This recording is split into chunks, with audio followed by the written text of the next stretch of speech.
Welcome to Badagry, a coastal town in Nigeria's Lagos State where history echoes through its shores and straits. Alright, so we are now at the slave port in Badagry. This is the starting point for everything that I have to show you guys today. So come with me.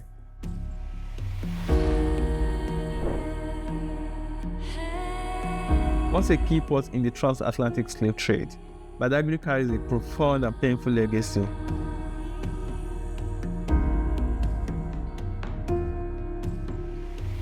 Today, we're going to explore 4 historical sites here in Badagry. The first is the Seriki Williams Abbas Slave Museum. Then from there, we'll head to the Mobee Royal Family Slave Relics Museum. After that, to the point of no return. And the last stop will be to the site of the 4-story building in Nigeria.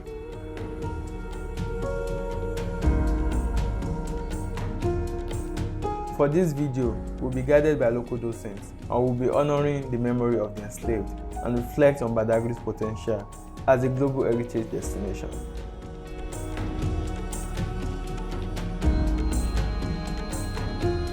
So our journey here begins at the Seriki Williams Abbas Slave Museum, home to the Brazilian barracoon built around 1840.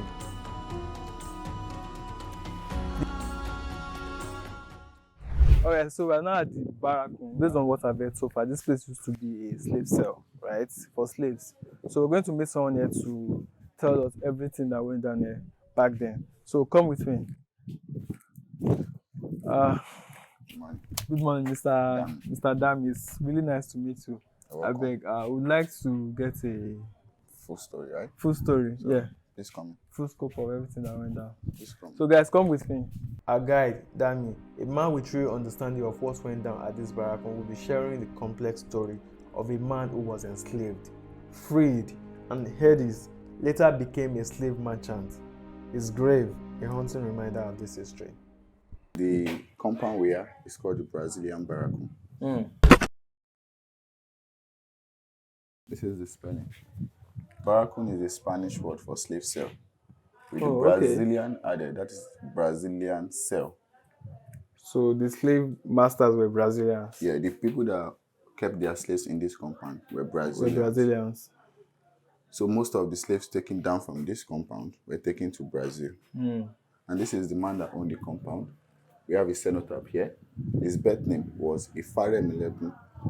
That should tell you that he was a Yoruba man. He was from this area? He was from Badagry, Ogun State. He was captured at Ogun State. When he first returned, he settled in Lagos colony. It is known today as Lagos Island. So they brought him back in this compound and they built this compound. We have 40 rooms in this compound. 40? And in each of the rooms, they keep 40 slaves. Wow. So 1,600 slaves were kept in this compound for 3 to 4 months and will be shipped across to the lagoon. Then they cross them to the point of no return, which is across the lagoon over there. And here we have some of the items they use in exchange of slaves. When the European masters arrived, the Africans spent money like cowries, manila, and tobacco. Those money were of no value to the white masters. They were not interested in spending our money, so they opted for an option, and the option was trade by barter, exchanging people for items. Some of these items then. So the European masters, they will give you an umbrella and they'll take 40 slaves. For slaves. One umbrella? Yeah, we have the surviving umbrella in this museum. The cannon gun, these were used for war then. They used it to fight war. So for the African communities, some of them that had these items were very strong because you cannot expect people that are fighting war with spears and sticks to fight with you that had cannon and guns to win. So the African masters also wanted this item. So the value of a cannon, the big one, for 100 slaves, while the small for 40 slaves. And then to taste the bottle of gin or to taste the wine or the liquor of the foreign man, they have to give them 10 slaves for a bottle of gin. We still have a bottle from 1873 in the cell. I'll be showing to you later. Then the mirror depends on how they bargain and negotiate. So the masters will bring this out and they have to bargain for it. The highest bidder gets the mirror. The ceramic bowl known as breakable plate for 10 slaves and the dengon for 40 slaves.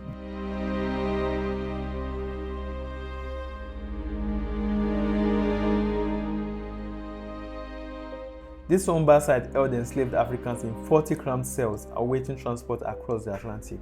The relics here, chains iron muzzles, and even trade goods like ceramic plates reveal the brutal reality of a trade where human lives were exchanged for goods. So here we have the umbrella, the surviving umbrella that was exchanged for 40 slaves. This was owned by the Seriki, the chief, the man that owned this compound. You can feel the weight. Going to lift it. What? Why is an umbrella this heavy? This is what was brought. It was made of brass, cane, and stick. It is very heavy, and this is close to 200 years old. So the man Wow. owned this umbrella, and the slave carries this at the top of the chief. And slave eats once a day and also drink water once in a day. So regardless of that, the slave has to be strong. This umbrella was not the only one in Africa. They had a lot because the African chiefs, they had a lot. So each slave holding the umbrella must be strong, because if this umbrella should fall and touch the slave master, obviously they're going to punish the slave for that. And that might mean death. Yeah, probably death. And there was no case for that. If you kill your slave, there was no case. The reason, slave are properties. You can do anything you like with your properties. Let's see. So this is the size of the room. This is everything. Yeah, this is the room for 40. It's almost as small as the place where they check their health. The thing is, slaves, they do not have option. They have to stay in this little room. And the reason they keep them together here, because they believe if there is a lot of space, they might be able to go out. And also the masters, slaves were like a profitable business. So the more slaves you had, the more wealth you had. So they needed to have a lot of slaves. So that's why they keep them in. The 1,600 slaves is just a minimum. That is to tell you that the slave could exceed that number in the compound. It could be more than 14. But at every given time, there was the minimum, 40 slaves in each room. In each of the rooms was 40 people. Yes, and that's the little ventilation. Bro, with this ventilation, if I stay any longer than time where I did look, I feel pass out. This place is hot. That's not the worst part, because the slave, once the master locked that door, they're not going to open it. So for slaves, if they need to pee or poo, everything was done in the cell. So that was very unhealthy for the slaves. The room was smelling and not good. So in the process, a lot of slaves dies in the cell. And there was no option. When a slave dies, they just take them out, throw them away. No special treatment for a slave. Wow. So they fed them less also, for them not to have strength to try to break out from the cell. That's why slave eats once a day and also drink water once in a day. This is cowries. Then the Africans spent this, but the European masters did not value this. That's why they went for trade by barter, exchanging people for those items. These were the local ports we used then in Africa. But some of the African masters rather wanted to add them. So that's where the grease started from. So instead of using this, they wanted to use the foreign plates and foreign items. So to show how rich and prominent the chiefs were, they were ready to exchange people for those items then.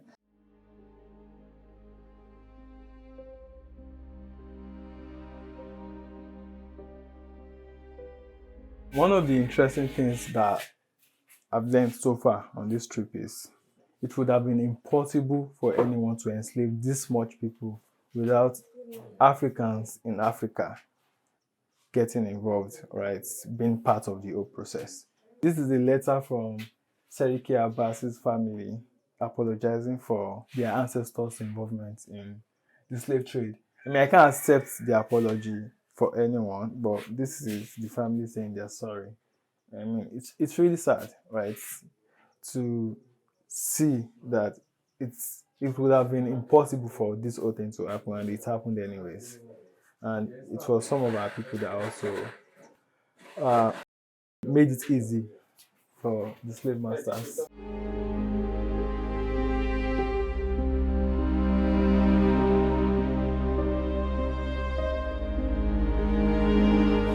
So here we are in the second room. I told you for females. Okay, the first one was for men, this one for women. So in the female cell, there were more than 40. The reason, some of them were with their children. So same 40 women with their children, same ventilation to be, and also the door to be locked. They'll also be here for 3 to 4 months, pending the time the ship arrives. So here we have a mannequin of the cloth given to the chief. This cloth is called regalia. As you see, it's over 200 years. And here we have a staff, which is 129 years old. which he used. So in 1895, he became the Seriki Muslimi of Badagry, and also that means he was turbaned as a Islamic scholar. So this is how he used to sit on his throne when he met with the council or with the white master, with the turban at his head and the staff he used then. So we have some chains here that were also used on the slaves. Yeah. Just from looking at it, you can tell how heavy that chain is going looks to be. really So big. imagine this on the body of slaves that barely eat in a day or two. And also we have some of his other clothes there which he used. So for the slaves, it was a very bad experience from them. Once a slave is being captured, his sorrow starts because you have to walk down from the hinterland down to the slave coast. So from wherever you were captured, Ogun State, Osun State, Oyo State, you have to walk down to Badagry, which was the slave coast. Some Wow. of them, it took them 2 months, 3 months to get to To Badagry. get here. Then when they get Just to be locked up. yeah, then they take them to the slave cell, sell them to the slave masters. So if they were sold to this barracoon, they will also be brought down here and they will be locked in here for another 3 months, pending when the ship arrives. So when the ship also arrives, then they lead them out from the compound to the point of no return, where the ship will be waiting. And on the ship, they will also spend another 3 to 4 months before they get to their destination. Wow. And once they get to their destination, that's bye-bye to Africa. The compound we are as well is 185 years old today. Each of those rooms, the same size as the previous one, right? 40 slaves in each room. Can you imagine that? This one still even get big windows more. Or did they put this window Recently, after? yeah. After the whole thing? Yeah, no people have lived here. Man. Our people suffered. That's all I can say.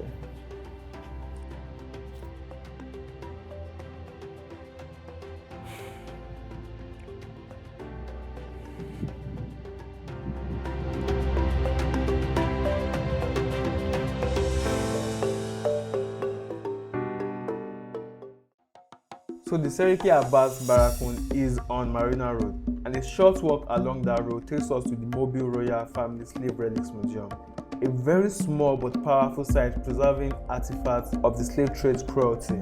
Alright guys, welcome to the Mobee Royal Family Museum in Badagry, and here we're going to be learning a lot about the original slave relics they have in the museum and everything that went down here hundreds of years back. There's a writing here before we go inside. It says, "Almighty God, see what the slave masters have done." It will be interesting to learn what's inspired that. So come with me.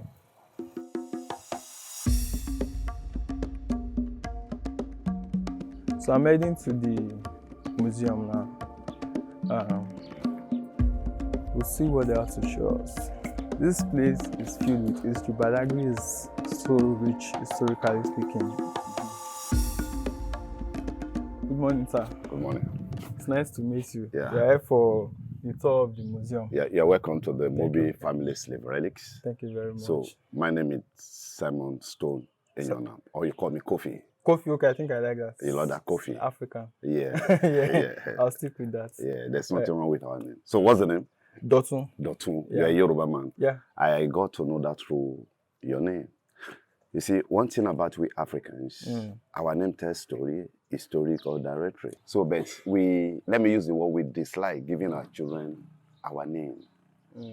We prefer giving them Christian, English, or Islamic name. I'm not saying anything wrong with those names, but we have our own name that have a kind of Did it used to be like that in the past? Or something Not really. changed? That it really happened during the slave era, when the slavery began, and then Christianity came in, Islam came in. yeah. That's how the name started changing. Thank you Should very we- much. let's Yes, keep walking. yes, please. Okay. Kofi demonstrates manacles and mouth locks used to silence captives, a stark testament of their suffering. Positioned near the Lagos Lagoon, this museum stands close to the slave port, connecting directly to the final steps of the enslaved. The family that owns these museums, we call them Mobee's family. Mobee family derived their name from kola nut. Oh, Yeah, Yorubas call kola nut Obi. Obi. Yeah. Their forefather who facilitated the slave trades named Bodohun. Bodohun means lion stalk. If a lion want to catch a prey, there's a way you move slowly. Yeah. That's a stalk, lion stalk. That's used to offer the European that used to come and buy slave from me, Colano. So now the name started growing up within and tweaking of an eyes. The name gone viral. So people started calling them Mobee, Mobee, Mobee, Mobee, Mobee. And the family have no choice. They adopt the name as their royal and surname. We call them Mobee's family. And Badagry has 8 quarters. And where you are is known as Boikon quarter. And they're the one governing Boikon quarter. And this is the current chief of Boikon quarter. And this family back then facilitated slave trade. Yeah. The slave trade. Definitely, yeah. The Mobee family's role in the slave trade adds a complex layer to Badagry's story. A lot of people thought the slave chain is as lighter as what we put on dog then. No. The shackles and chains, these chains, I'm going to tell you the company that produced the neck collar chain. Oh, wow. Yeah, the company is at 111 and 115 at Batman Road in Birmingham, London, named Hyatt and Co. That's Hyatt, H-I-A-T-T, Hyatt and Company that produced the neck collar chain that were used on our forefather bag then. And it has a neck. This is a neck, another neck, another. It could be like 100 necks. And they walk in a single file. And their hands were being tied at the back. Now, let me start with this. Now, the chain used to come with this iron.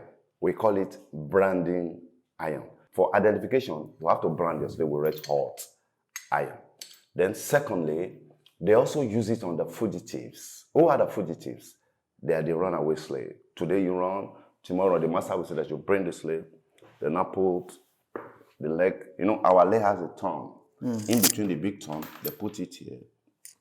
They hammer it down as a sign of punishment. And while doing that, they let other slaves stay aside to view or watch. So they know the consequence. What are they trying? They're trying to instill in fear into them. Now, or if they don't use this, they use a cutlass one as they chop up one of the toes. They also use iron to perforate. They put inside the fire, they draw the upper lips, shh, another one, shh. Now, before they fix padlock on their mouth, Europeans believe that if they should fix padlock directly, they can use the right or left to zip something. So they have to draw the 2 lips out of this before they fix the padlock on their mouth. So this one will prevent it. Or they use this thing called iron muzzle to cover their mouth. I used to tell people that we Africans, or black man, we are so intelligent. Where they live is called quarter or cabin. In the cool of the evening, they will gather themselves in front of their yard. They use what is known as pattern, juba, hambo, to communicate like.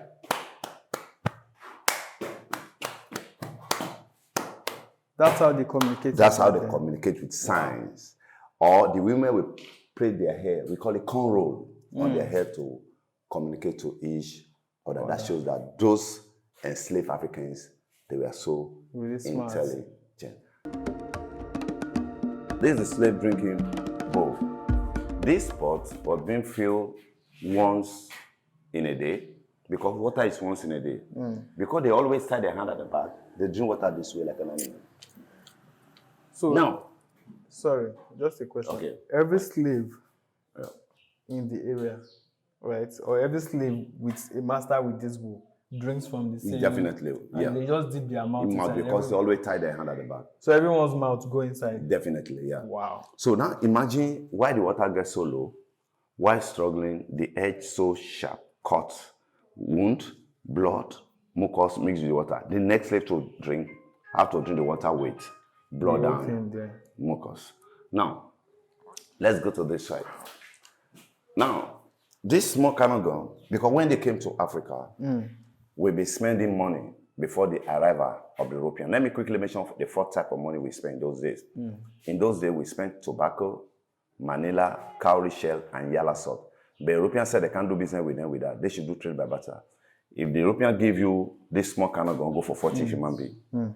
A bottle of whiskey, go for 10 human beings as a slave back then. An umbrella, they also use umbrella, horses, gunpowder, 10 fabrics people, for one human beings, to bottle get a gin, bottle of gin. whiskey. Yeah. Let's now feel the weight of the charcoals, and you see how heavy the chain is. They want to feel. They want to put it on. Yes. Feel it.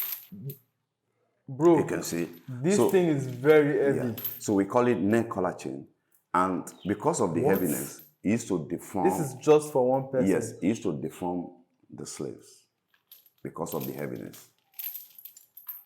No, I have to. This thing weighs you down like proper. Yeah. Wow. You can see the weight.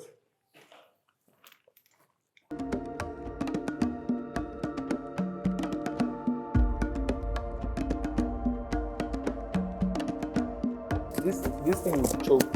You pass out if you're not careful.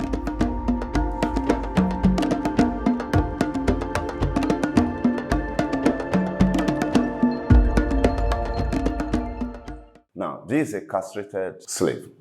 Some of them were used to be as a bodyguard to their master's wife or daughter. For them not to have a sexual intercourse with their daughter or wife, they have to castrate them. These are local musical instruments called ajogon, mostly used. Music instrument. Yeah, and this is a vacated slave market established 1502. Every market day, 300 enslaved Africans were being moved out of this market to Europe or America. All they sold there was just slaves. You say what? At the market. It So- was just for slaves. Like, you just Yes, come buy yeah. slaves. And Like I that's say, if you go to buy goats in the market. Now, the emotional heart of our journey is the point of no return on Badagry Island. Alright, so we're heading to the point of no return now. We're going to get into the boats because you have to cross to the other side of the water, of the lagoon, to get to the point of no return. So come with us. This is where enslaved Africans took their final steps on their homeland.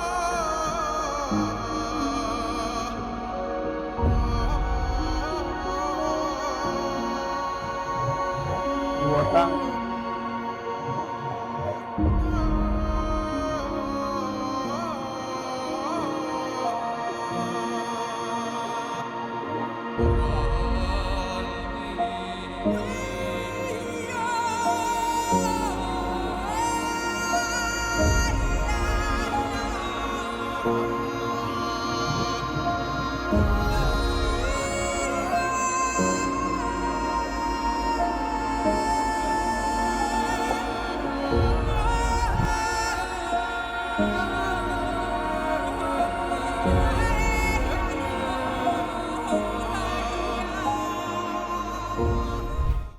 Welcome to Badagry Island. Let's go. Our guide Bidemi recounts the harrowing march along the slave route, with captives bound in heavy chains and forced to drink from a charmed well meant to erase their memories of home.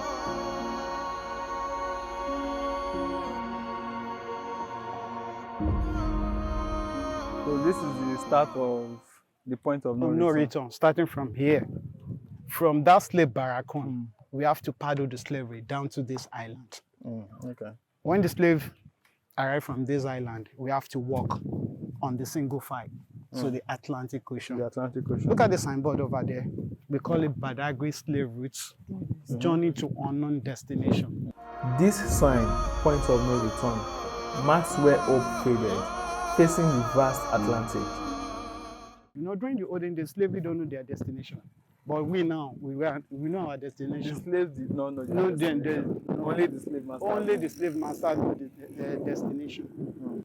So this exact road that Yes. we're walking on is where This is the main route of the slavery that time. Check the signboard now. You can see it.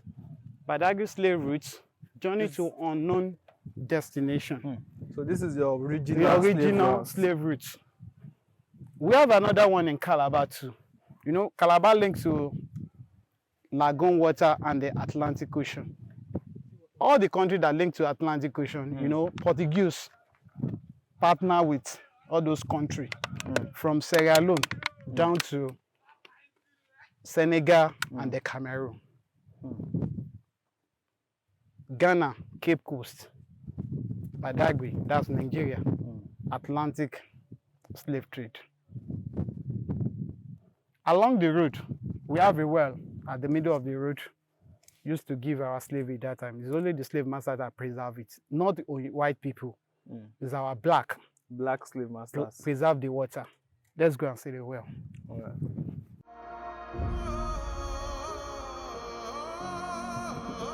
So in chains, they will just Walk down to the point of no return.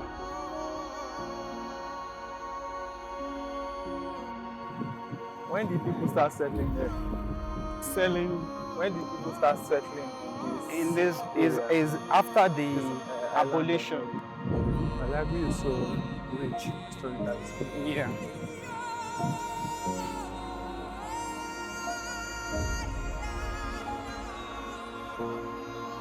And this is the word. Let's go. Yeah, finally at the And this is the middle of the road. There's still water inside this thing. We still have small water, but the well is not clean like a compound well. It's because of the town called Berefu Island. When the slavery started in Badagry, the well was dug inside This place. Any slave that moved from slave barracoon down to this island called Point of No Return, we have to drink water. After you drink water, was it mandated, or if you feel like drinking it? No, it's mandated. You must. Because someone said that there's something in the water that yes. I'm not sure. Yes. The slave master dug the well. They preserve it with African concoction. Any slave that drink the water, you look submissive for the white people, but you cannot remember your identity. Name of this well, we call it original spot, slave spirit attenuation well. That's the story of the name of this particular well. Original spot, slave spirit attenuation well. And this is the name of the well. Let's head to the point, the exact point of no return. No return. Straight down.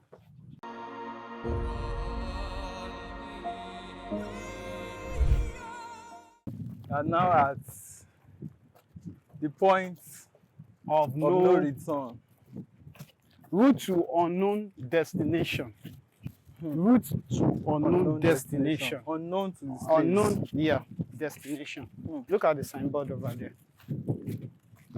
Route to unknown destination.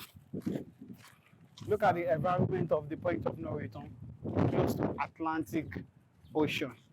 And look at the signboard. Route to what? Unknown destination. Look at the entrance of the door of no return I'm talking about. This point, we have to separate husband and wife. When the slave trade started, we have to build a basha staircase. But later, government look at the structure like old ancient building. Let us turn it to modernized structure. But look at the structure over here. It's an abandoned project. Also, the government was working on it. Yes, it's around maybe year 2005, 2006. Government want to build modernized structure to attract tourists. Was it the state government working on it? It's the state government, not federal. It's the state government. Look at the way the ship wait for the slave that time. You can see it at the middle of the sea. You can see it.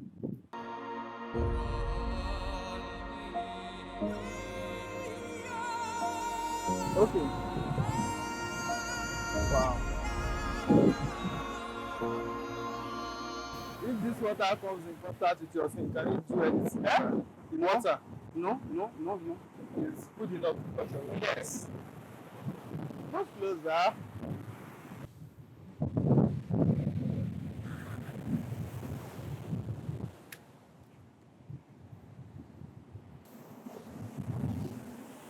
What are these? That's the sea leaf. Oh, okay. You can see it. We have sea leaf. Well, I could live here, right? Yeah. It's really sad that this place has a really sad history attached to it. And It's a beautiful spot. look at this Atlantic Ocean. This is the final. When the slave enter, that's it. You can see it everywhere. And so, Yes. wow. You can see. That's the wave of Atlantic That's Ocean. serious. You can see on serious wave. Everyone, you can see it. Every wave, see it. That's the Atlantic Ocean. You know, like I said, Have you noticed that this water is not the usual color you get for most of the what do you call it in Nigeria? It's I see. it's almost blue or You can see it.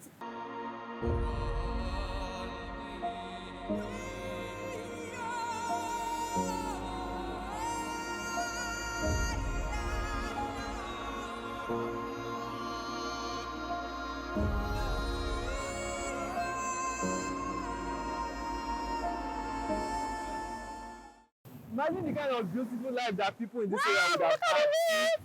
Slavery. If the slave trade was not a thing.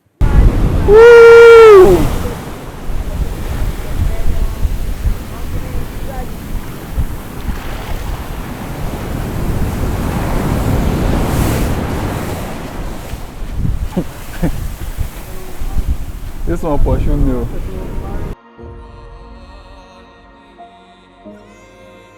The interesting thing is that despite its sad history, the site is also a place of striking natural beauty with a serene beach and a profound historical weight. Its potential as a global tourism destination remains largely untapped. With improved access, better accommodation and guided tours, the point of no return could attract visitors from around the world, preserving its legacy while uplifting the local economy in this place. I think that this is still a sport that we're not tapping into, right? This is a beautiful sport, right? Even for vacations. I mean, personally, I wish it didn't come with the kind of history that it does, but to some extent, it's kind of what makes it an important part of the country, right? I believe this is a structure that was used by the slave masters to document the slave and separate families at the point of no return. It's my understanding that the government was going to rebuild this place, kind of replicate what was there, but they started and they stopped, and the whole thing is collapsing now. So I hope someone does something about it. But yeah, this is a beautiful spot. This is a really beautiful spot, man. The water, the waves, it's just beautiful. Oh man, I wish I could swim, but I don't have any. It's not clean enough. But it's really nice, and the temperature is just perfect. The sand though, the sand is hot. It's like actual fire. I need to go back to where there's water before my legs start burning.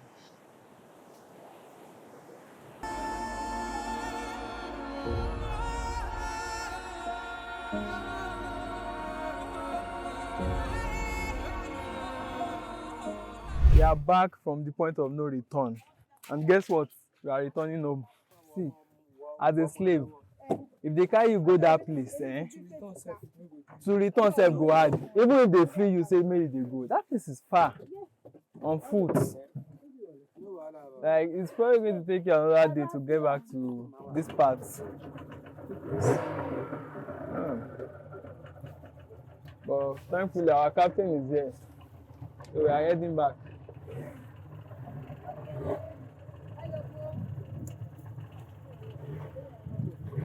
Bye bye, point of no return. We are returning home.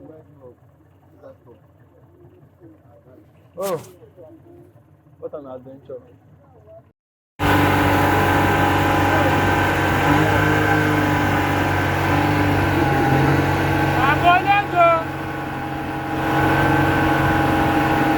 That's Semeboda, that bridge.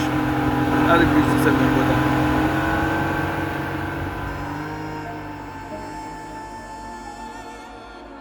Our final stop is the four-story building in Nigeria, constructed in 1845. Alright guys, so this trip is going to be incomplete without a visit to the very first story building in the country.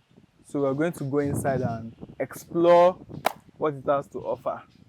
And then to help us with that is Mr. Gabriel. Mr. Gabriel, thank you very much for agreeing to help us with this. You're welcome.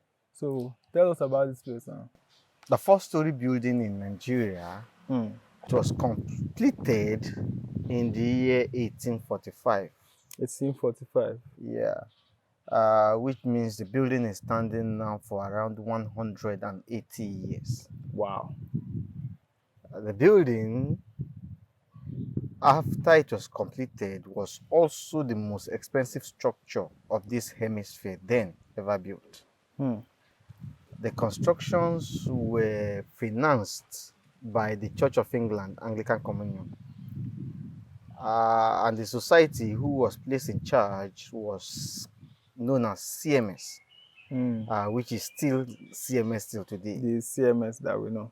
It's actually Church Missionary Society. Okay, So okay. they actually society who were saddled with the responsibility of evangelism, giving relief materials to the needy and any community that is in need of them. The establishment came upon after slave trade was abolished in the British territory. So this time moving from coast to coast, from African territories that have been devastated by the advent of slave trade. So helping them reestablish themselves. And then also, they also make sure they preach the gospel of Christianity. Establish churches, schools, and even hospitals. Reverend Henry Townsend laid its foundation in 1842, establishing Nigeria's first Christian mission under the nearby Ajah tree.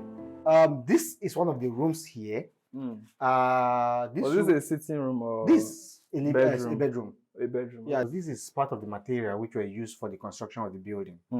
And this the roof called corrugated iron. Corrugated iron, this very roof is still covering the building at least, if not in 100%, but in 80% till today. Then these are some of the nails used for the roof. I don't think we have this anymore. No, we don't. Try to produce this now, the company will run bankrupt. Will go bankrupt because, yeah, who will buy it? Wow. Then this is a door hinge, which was used from back then. Nah, shit. Wow. Since I quite heavy. So, for the building itself, the erection of the building, or for the laying, this burnt brick. This was also used for the foundation and also for the laying of the wall. These very ones were really imported strong. in 1842 actually. So how do they make this? So they mold it and then They burn mold it. it, then you heat it, yeah. Wow. So it's like water resistance or something. Not just water resistant, it's not actually really water resistant like that, but it is bulletproof. Because they burnt it. Even if you did not burn it. The mold. Yeah, because there's no hole inside. So it will take a very long time before bullet will be able to Yes, so it penetrate. will likely get stuck inside. Yeah. So, and another advantage of this brick is that it still maintains some of its natural atmospheric temperature without changing, irrespective of the weather outside. So it does not really go hot or cold. Just room temperature. Room temperature. And then this wood is from 1842 also, which was later used for the deck of the building. As you can see, the deck is made up of wooden materials, and this wood is now 182 years. The decks, are they still strong enough for We're people going to there stand right on? now after now. Do we need parachutes? When we get there, we'll try. Okay. Just So, want to be sure. the wood, we still have at least, for this very wood, we still have at least 40 to 50% of this wood on the deck of the building till today. Wow. 182 years. So go to the next room, which is the room of Bishop Samuel Crowder. And it was said that was where he completed the translation of the Yoruba Bible. So I'll just go and see the Yoruba Bible and the English Bible as well. All right. So let's take this way up.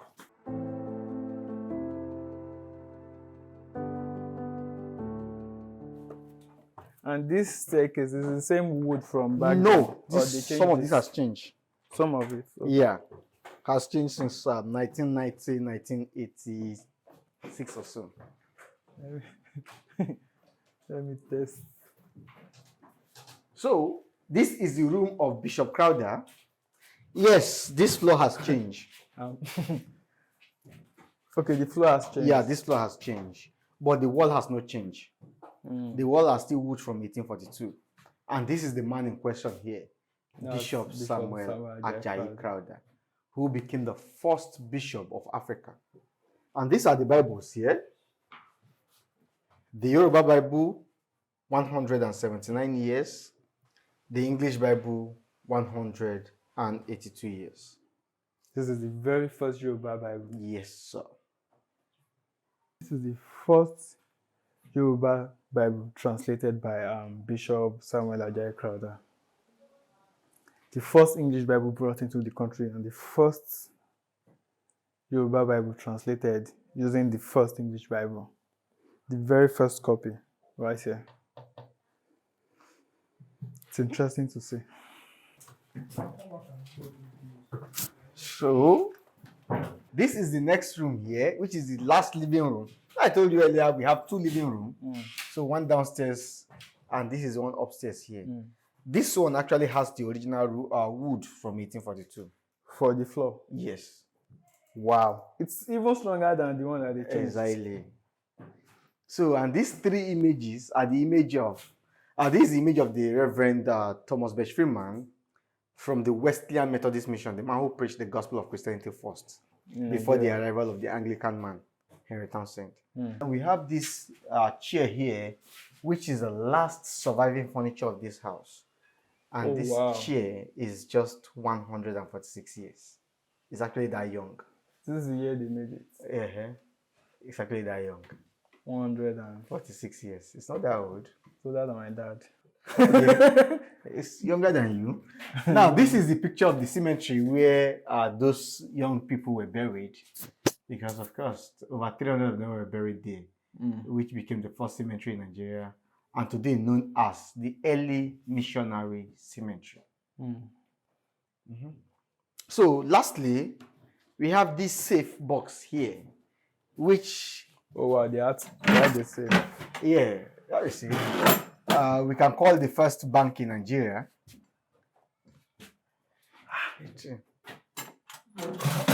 These things are heavy, like.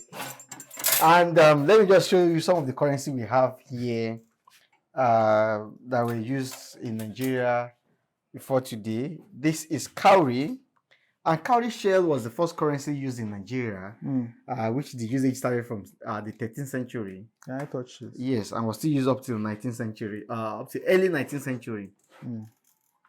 That is early 1902, 03, 07 or so. So still used like that. And this is the second one. This is called Manila. This used to be money. Yes, Manila was the second currency used in Nigeria. Know that. Now you know. Used from mid-17th century till 1927 as a means of exchange in this country. So, how do you determine the worth of it? Is it by the weight, the I don't know. size? There are different sizes of Manila. We have about 4 different sizes. But this is the smallest. And it was said that this small... This is the smallest? Yes. Wow. And this small one can purchase during the era of slavery 4 to 5 able-bodied young men. Currently, we don't have any bill as heavy as this. No.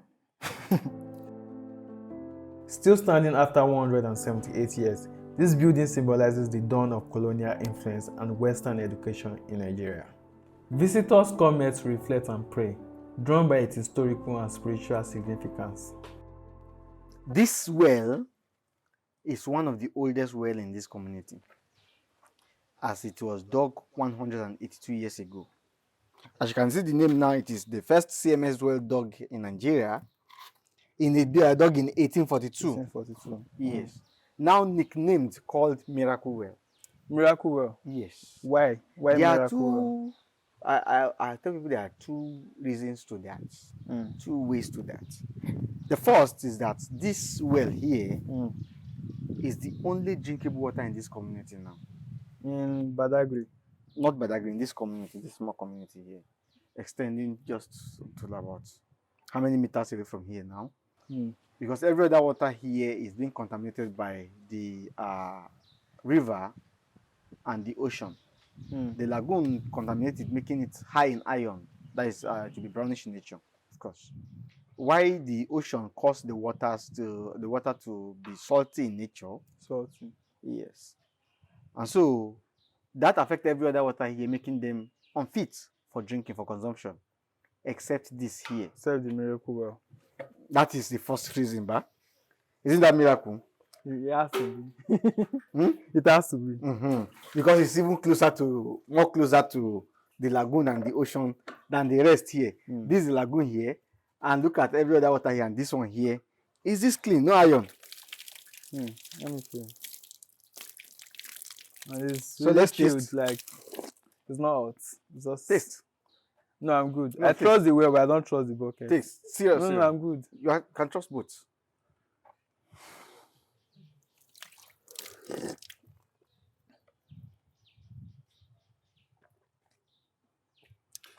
Now, the real reason behind the miracle well, I'm healed.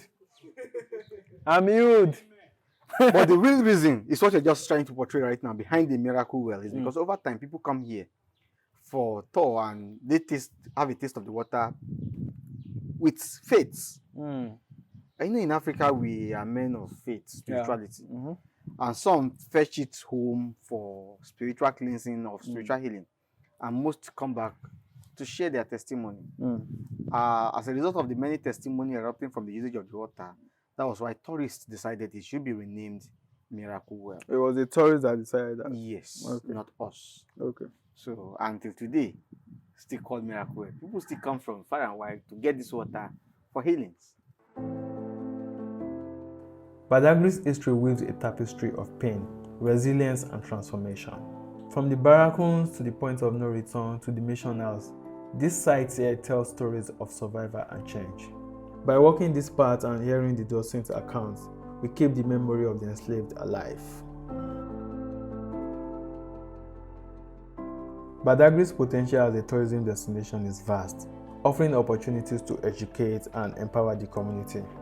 Let us all carry these lessons forward, ensuring history shapes a future of dignity and freedom.